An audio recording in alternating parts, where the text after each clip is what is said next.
नमस्कार दोस्तों, आप सभी का स्वागत है target classes with Harish sir में। इस वीडियो में हम इंग्लिश पेडोलॉजी से रिलेटेड कुछ महत्वपूर्ण प्रश्न देखेंगे जो आगामी सीटेट की परीक्षा के लिए बहुत उपयोगी होंगे। और जो लोग हमारे चैनल पर नए हैं वह चैनल को सब्सक्राइब करके बेल आइकन को प्रेस कर दें जिससे किसी भी नया वीडियो का नोटिफिकेशन आप तक समय से पहुंच सके। देखते हैं आज का फर्स्ट क्वेश्चन।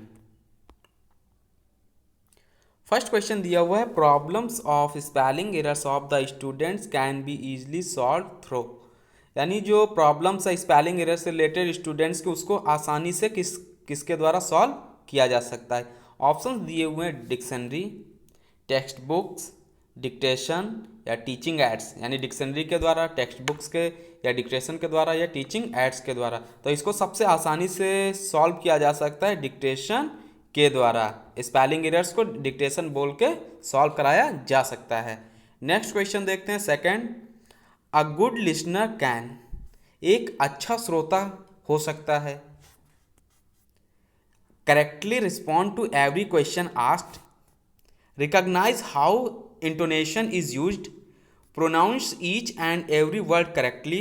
और डी ऑप्शन दिया हुआ है, understand how to spell a word.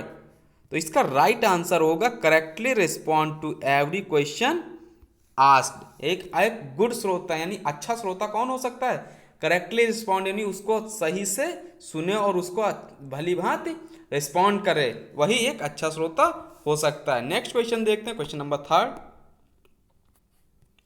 In order to have language proficiency which one is not essentially required. ये ध्यान रखिएगा, which one is not essentially required, ये नॉट लगा हुआ है। एफिशिएंसी, फ्लुएंसी, एप्रोप्रिएसी या एक्यूरेसी क्या लैंग्वेज ऑर्डर के लिए जरूरी नहीं है, इसेंशियली रिक्वायर्ड नहीं है। एफिशिएंसी, फ्लुएंसी, एप्रोप्रिएसी या एक्यूरेसी तो ये जरूरी नहीं है, एफिशिएंसी। बाकी फ्लुएंसी, एप्रोप्रिएसी और एक्यूरेसी ये जरूरी हैं। नेक्स्ट क्वेश्चन देखते हैं, question number 4। Intensive reading stands for. Reading for enlargement of vocabulary, reading for pleasure, reading for developing literary sensitivity और reading the text in parts for details. तो इसका राइट आंसर होगा option number D, reading the text in parts for detail. यानी intensive reading stand for, intensive reading जो होती है किसके लिए होती है? Reading the text in parts for details, यानी उसको पार्ट्स में तोड़ तोड़ के उसके बाद उसको जोड़ना, उनके अर्थ को मिलाना, ये reading the text in parts of detail होता है। डिकोडिंग स्टैंड्स फॉर, डिकोडिंग क्या होती है? Deciphering the sounds in words and sentences, passing on a message to others, only recognise the difference between sounds, failure to understand the given text. तो इसका right answer होगा deciphering the sounds in words and sentences, यानी A option सही होगा। Decoding किसके लिए होती है? Deciphering the sounds in words and sentences. Next question देखते हैं। Students of class 4th can recognise flawed uses of sentence constructions when the teacher gives alternatives as possible corrections, lets them find the corrections, C option है focuses on certain success errors, tells them something is wrong। तो इसका right answer होगा gives alternatives as possible correction, यानी जितना भी हो सके उसको सुधारने के लिए तुरंत सुधार देना चाहिए जिससे बच्चा उसको सीख सके। नेक्स्ट क्वेश्चन देखते हैं, question number 7। In the case of vocabulary use, grammar provides a pathway to learners. In the case of vocabulary, vocabulary के केस में ग्रामर प्रोवाइड्स, ग्रामर क्या प्रोवाइड कर सकता है? पाथवे टू लर्नर्स, लर्नर्स के लिए। Written listening inputs into oral output, combine lexical items into meaningful and communicative expressions, draft formal pieces of writing in higher classes, speak in formal situation with greater accuracy and confidence. तो ये क्या सही है, सबसे जरूरी है learners के लिए? Combine lexical items into meaningful and communicative expression, यानी उनका जो मीनिंगफुल, जो कंबाइन लेक्सिकल आइटम्स है उसको मीनिंगफुल होना चाहिए, इनटू मीनिंगफुल करना चाहिए, और कम्युनिकेटिव आपस में कम्युनिकेटिव एक्सप्रेशंस होना चाहिए। नेक्स्ट क्वेश्चन देखते हैं, question number 8। For English as a second language, equation poor environment is one where English language is used only in the classroom. English is not spoken at all यानी at home at all. Access to any learning material is unavailable to students.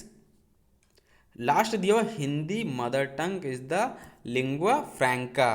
तो for the English as a second language यानी English एक second language है। Acquisition poor environment is one, सबसे खराब यानी poor environment वातावरण कौन सा है। वेयर मीन्स कहाँ है, कौन सा नहीं कहाँ है। तो इसका राइट आंसर होगा access to any learning material is unavailable to students, यानी access to any learning material is unavailable to students. Next question देखते हैं, question number 9। Slow learners fail to grasp effectively and mix up words and structures easily, teacher can remediate by beginning with, यानी teacher उनको किस तरीके से शुरू करने में सहायता कर सकता है। Pairing them with clever students, identifying the areas of difficulty, preparing a summary of the content, setting drill for practicing। तो इसका राइट आंसर होगा identifying the areas of difficulty, यानी टीचर उसको कैसे दूर कर सकता है, वो जो डिफिकल्टी के एरियाज हैं यानी जो कठिनाई के जो लाइन्स हैं जो वर्ड्स हैं उनको आइडेंटिफाई करके उनको बता के स्टूडेंट्स को दूर कर सकता है। नेक्स्ट क्वेश्चन देखते हैं, question number 10 and last question. Motivation is an important factor in language learning. For example, in class 6 may be done systematic analysis and use of structures, use of visual devices and game-like exercises, use of the mother tongue as the medium, memorized and use of necessary vocabulary। तो इसका right answer होगा use of visual device end game like exercise, यानी 6 class के लिए motivation के लिए सबसे आसान तरीका है use of visual devices end game like exercise.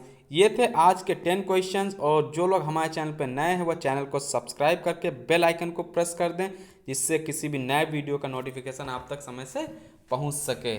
और वीडियो अगर पसंद आया तो इसको लाइक करिएगा और कम से कम 5 दोस्तों के साथ में इसको शेयर करिएगा, जिससे उनको भी इस वीडियो का लाभ मिल सके। मिलते हैं नए क्वेश्चंस के साथ में नए वीडियो में, तब तक के लिए नमस्कार।